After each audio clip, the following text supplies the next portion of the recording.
A storm is brewing. It might be LeBlanc, who knows. Hello everybody, I'm back with some more League stuff. Now, this one is really interesting me. This is one I've actually been itching to watch, but I've had it saved in a little playlist called League Stuff to Watch is what I've called it. This is about an almost 10-minute long video about the music behind the most recent Noxus stuff. I think it may even include a little bit about bite marks and how they made the music for that. And it's called Noxus, the music beyond the Empire, behind the scenes. So, I love music, you know that. I do a lot of music behind the scenes stuff and reacting to music here on the channel. And I love this, that Riot are willing to show the processes and the making of stuff. So, let's check this out and see what we can learn about some of the Noxus music, because I am excited to see this. Ready? So here we go. Here is Noxus, the music beyond the Empire. Let's come and take a look at it. Like I say, there's a bit of a storm brewing, and it's kind of raining one minute and then not the next, and the wind sometimes picks up. So if my blind does sort of this and changes the light of the background, I do apologise. But it's very warm. I have to have the window open today. Right. Here we go. Noxus is where the strong gather. I'm Sebastian Lejean. I worked on the bite mark cinematic and the LeBlanc chant theme. Ooh. My name is JD Spears. I worked on the music for our new Arena game mode. I'm Bill. I not only write music, but I also oversee the process of taking the music that's written and putting it into our game to you, the players.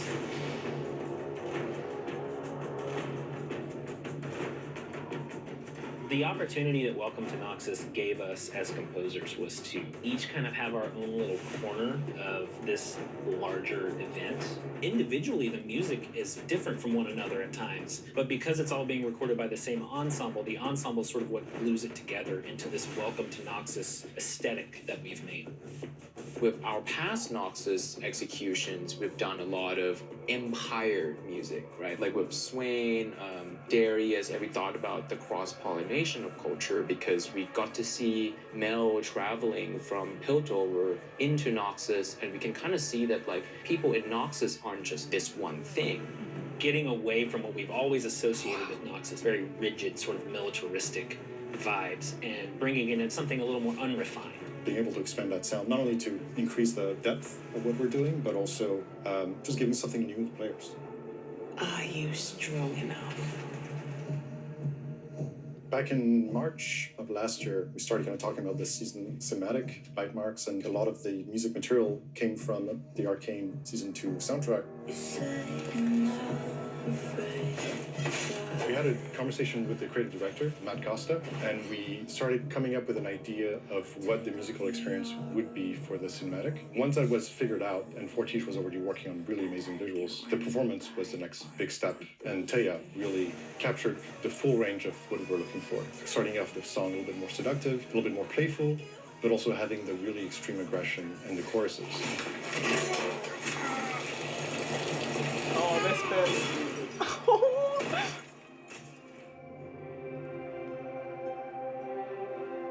The instrumental of the bite marks piece, it was actually the first Noxus piece that we made for this entire Welcome to Noxus campaign. When we heard this melody right here,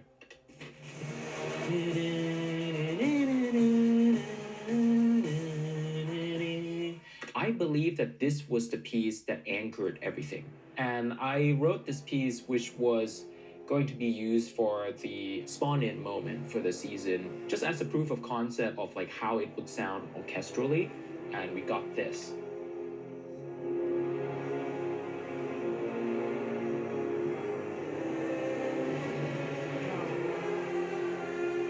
So that's his melody right there. There is the Summoner's Rift theme that everyone is familiar with being weaved in and out of this experience throughout the entire time. So it's not the exact node-by-node replication of what you have come to know, but it has the shape of the same melody, re-skinned and restructured in a way that makes it make sense for Noxus. Do not test me.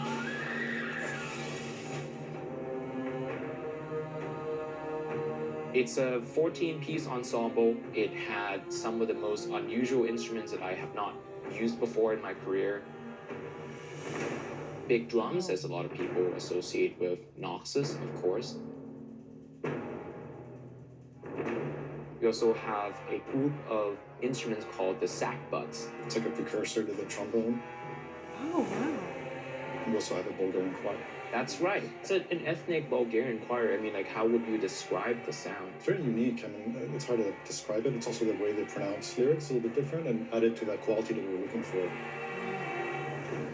We use a Baroque violin instead of normal violin, so it's strings still made of animal gut strings. When you're using that type of thing, even when it's playing a delicate passage, there's like a violence to it. They don't stay in tune perfectly, it gives it a sort of edge I was that actually going to say that. I was actually going to say sometimes it almost feels like it sort of wobbles. It sort of goes, like there's like bits in bite marks that I wondered that. Because it's almost, it makes you really uneasy. It's slightly sort of there's like a twanginess to it, actually. there's like a violence to it. They don't stay in tune perfectly, it gives it a sort of edge that maybe you don't always want, but for something like this, it's perfect.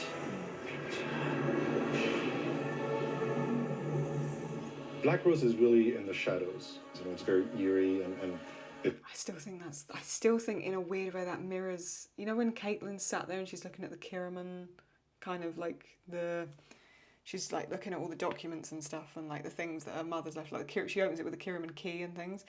And it reminds me of that every time I see it. it sounds like an ancient cultist type of vibe. We worked with narrative, this Rory was Golden, stunning. to come up with really interesting lyrics that would really fit with LeBlanc. So I'm really, really excited to see what players will think and if they'll be able to piece together all the different words that we chose. And look at them now, ready to die for an illusion.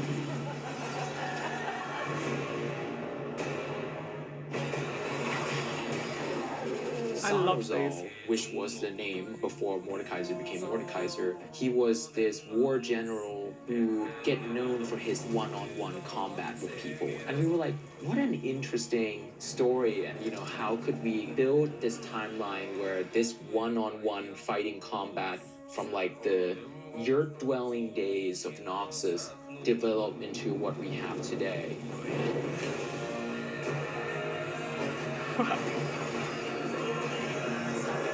Tuvan throat singing is a very unique brand of throat singing, and this was something that I personally was very interested in. This can help us represent the people on the streets of Noxus rather than in the Empire.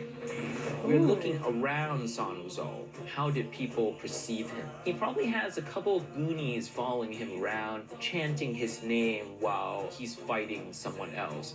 Somebody is singing about his legend, and that's where we kind of came up with the title.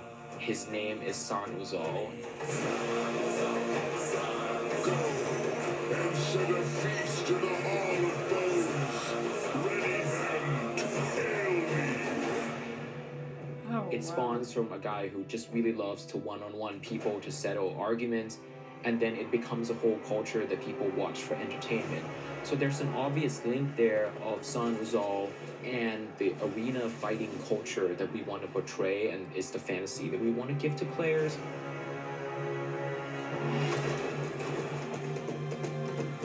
Arena is a game mode that originally launched with our Soul Fighter campaign. We've updated it at least once with new music, and with this it's basically we're looking at it as a sort of a cosmetic reskin of the music system that fits our Welcome to Noxus narrative a little better. I utilized the same instruments that both Bill and Sebastian used on all of their little corners that they were working on for Welcome to Noxus. We all shared a recording session. So even though my music is quite different than either of theirs, it still feels pretty connected, given that we're sort of using the same palette. So the star of the show for my arena stuff is actually our percussion. I wrote a bunch of different patterns for them, and they just sort of jammed on those patterns, and we ended up with a bunch of cool patterns like this. I'm trying to... We got 3 fantastic percussionists together here in LA in a room. We had like a big percussion layer, we had like a medium-sized percussion layer, and then like a high percussion layer. Almost at all times there's 3 passes playing simultaneously. So really it's like kind of like having 9 layers. You know, normally with these recording sessions, we would have written material and you would have the musicians play written material and you get the best takes and all of that. With these percussion sessions, I just wrote a bunch of grooves and had them, you know, play what was on the page and then just keep going. Oh, that's so cool.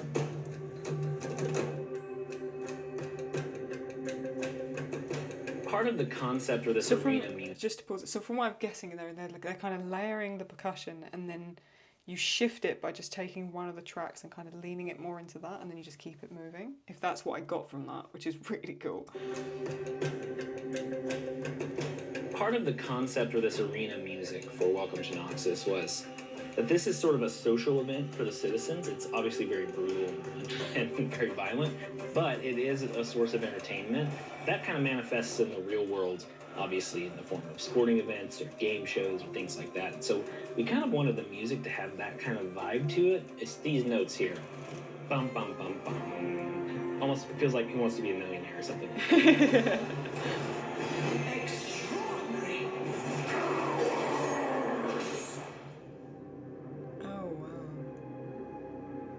I feel the responsibility of, carrying the baton from Arcane and the Arcane's music team. We want to get really good at storytelling through our games and through our music. If you get to experience the whole season throughout the 3-4 months of the effort of work that we put on that is cohesive, hopefully that helps paint the world of Noxus in ways that you've never thought of before.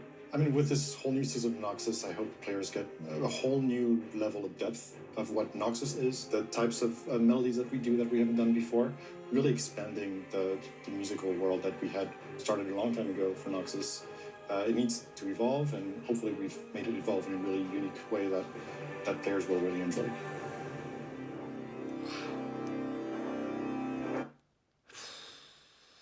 I honestly, like I said, I love that they do this, but this could be 10 times as long. Yes. Oh my god, thank you. Thank you. So top comment says, no, Riot, you don't understand. We all need another Bridging the Rift Part 2. Plus, we need 30 plus minutes of behind the scenes of every song. Oh, you're so right. Because here's the thing, there is a lot of energy that has to go into this, right? In order to be able to make something like this and follow and interview people from behind the scenes and stuff. And I get that Riot has priorities, but yeah, having this kind of behind the scenes become the norm is a really good idea. I love understanding a little more about how the creative work in many parts of this goes. Yeah, like, I completely agree. Yeah. Someone put even here, the whole Noxus themed playlist you've released is one of my favourites so far. I might agree. Yeah. I agree. I think this most recent stuff's really cool, actually. Like I said, I could watch 10 hours of things like this. I just want to be a fly on the wall and watch them kind of make songs like this. This is so fascinating. If you know of any more like this that do, like, because I'm subscribed to League here, and I'm subscribed to the other channel as well. I think it's just Riot or whatever it is, the other channel they've got. But sometimes I do miss notifications where I'm busy and stuff. If you do know of music behind the scenes, or any behind the scenes for that matter, to do with League or Arcane, or something that you know I'm going to, like, understand, please do let me know. Put it in the video suggestions in the Discord, because I love stuff like this, and I'd love to check out more. If there's anything I missed or anything that you want to mention about this, comment it below. I'll give it a read when I can. And it's so cool just to see how they put stuff together. Like we were saying, like layering the percussion, and that they're willing to use different instruments. And like you said, like I think he said Bulgarian, like throat sing, or like a Bulgarian choir. It's just so cool. I love the layering of it and how willing to, like, how deep they're willing to go to kind of make. Because sound is so important. Like, obviously, like, the visuals and actually the game itself is important, but sound is so atmospheric, you know? Like, I can hear the Harry Potter theme, or even something that's not Harry Potter related, but sounds like it, and instantly I'm back there, you know? Sound is so crucial, I think, for humans to kind of latch onto a situation or event or something. You know, we're so intrinsically linked through sound and how it can make us, remember things. It's something I've noticed even in the shows, not just Arcane, but even in something like, I've sat and watched Blue Eye Samurai at this point. Some of the music in that is phenomenal, how it creates a sense of atmosphere, especially how they shifted to, with the fight scenes, they'd used like rock and metal and stuff, which is very cool. Fleabag even. The Fleabag theme that kind of cuts itself short and is really jolty and jarring, it just perfectly matches the show, you know? And obviously like the sort of the religious music, whenever there would be the priest that shows up and things like that. And now onto Severance. I mean, the Severance theme and how they reuse that throughout the show, even the kind of gloopy noises for when Irv sees the black goo, right, and things like that. It's so clever. I love it. And like I say, I could just sit and talk or watch about the music side of stuff for so long, because I think it's it's an area of movie, film, you know, creativity in any way you want to look at it, that often does get overlooked, you know. Actors, voice actors, even animators and stuff will get highlighted for things, but I still think people sleep on the music production a lot. And it's probably because it's a hard thing to document and process, because it takes a long time. But the fact Riot are willing to put stuff like this together is just so, so cool. Right, give this a thumbs up if you did enjoy it. I really, really appreciate it. Subscribe, put notifications on if you want to see more like this on the way in the future. If you know of anything more like this, best thing to do is head over to the Discord, put it in the video suggestions tab, and I'll take a look at it as and when I can. We talk about the shows I'm watching right now. There's a general chat for just the chaos of the server that there is, and a bunch of other stuff that you can check out as well, like fan arts and fan fiction channels. So if that sounds like your kind of thing, I'll leave the link in the description. You can go and check it out, and I'll see you very, very soon with another video. Take good care of yourselves, and I'll catch you next time. Bye bye.